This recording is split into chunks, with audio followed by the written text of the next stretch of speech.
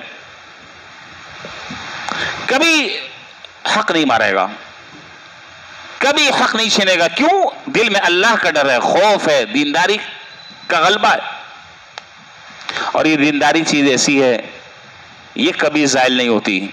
آدمی حسبی نسبی ہونا چاہیے، آدمی کی تربیت درست ہونی چاہیے. ایسا آدمی مرنے دم تک دیندار آدمی دیندار ہی رہتا ہے، اس کی دینداری میں پختگی آتی رہتی ہے. یہ نہیں کہ آج دیندار ہے کل جو ہے وہ بے دین ہو گیا، نہیں، دیندار آدمی دیندار رہتا ہے اور دینداری میں اس کی اضافہ ہوتا ہے. تو دیندار آدمی جتنا بیوی کا حق ادا کر سکتا ہے صحیح طریقے سے، کوئی اور آدمی ادا نہیں کر سکتا. تو جناب نبی کریم صلی اللہ علیہ وسلم یہاں پر کیا تعلیم دے رہے ہیں؟ آپ یہ ارشاد فرما رہے ہیں کہ دیکھو، مال کی وجہ سے بھی عورت سے نکاح کیا جاتا ہے، حسن کی وجہ سے بھی کیا جاتا ہے، حسب نسب کی وجہ سے بھی کیا جاتا ہے، دینداری کی وجہ سے بھی کیا جاتا ہے. لیکن میں تمہیں بتاتا ہوں کہ تمہیں کس چیز کو ترجیح دینی چاہیے؟ دینداری کو دو گے تمہاری زندگی خوشگوار گزرے گی، آنے والی اولاد نیک اور صالح بنے گی.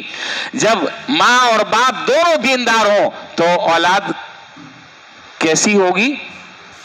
دیندار ہوگی. مجھے 2 واقعات اس سلسلے میں آج ذکر کرنے تھے اسی یہاں پر آ کر، لیکن اب وقت میرا وقت تو نہیں، مطلب بیان کا وقت پورا ہو چکا ہے، میرا وقت تو بھی ہے انشاءاللہ. تو انشاءاللہ زندگی رہی تو پھر اگلے جمعے پھر ہم یہیں سے پھر بات شروع کریں گے کہ جب ماں باپ نیک ہوتے ہیں اور بنیاد دینداری کو جب بنایا جاتا ہے، اساس اور بنیاد جب دینداری کی ہوتی ہے تو پھر اولاد اللہ تعالیٰ کیسی عطا فرماتے ہیں، ان آنے والے واقعات سے آپ کو اندازہ ہوگا. اس لیے نکاح کو ہمیں آسان کرنا چاہیے اور شریعت کے مطابق ہمیں اس فریضے کو انجام دینا چاہیے، اور جتنے بھی ہمارے یہاں رسوم اور رواج ہیں ان سب سے بائیکاٹ کرنا چاہیے، ان سے تعلق توڑنا چاہیے، اور سنت کا جو طریقہ ہے اس طریقے کو ہمیں رائج کرنا چاہیے، اس کو زندہ کرنا چاہیے، دوسروں کے لیے ہمیں مثال بننا چاہیے. صرف ضرورت اس بات کی ہے کہ ہم ہمت کریں گے، اللہ تعالیٰ انشاءاللہ آسان کر دیں گے. اور ہمیں دیکھ کر اگر کوئی اور آدمی تقلید کرتا ہے تو اللہ کی رحمت سے امید ہے کہ انشاءاللہ اجر و ثواب ہمیں بھی ملے گا، انشاءاللہ ہمیں یہ ثواب ملے گا. اللہ تعالیٰ ہمیں پوری زندگی کو شریعت اور سنت کے مطابق گزارنے کی توفیق نصیب فرمائے، اور ہر طرح کے رسوم اور رواج اور بدعات اور خرافات سے، فضولیات سے اللہ تعالیٰ ہماری اور ہمارے معاشرے کی حفاظت فرمائے. وآخر دعوانا الحمدللہ رب العالمین.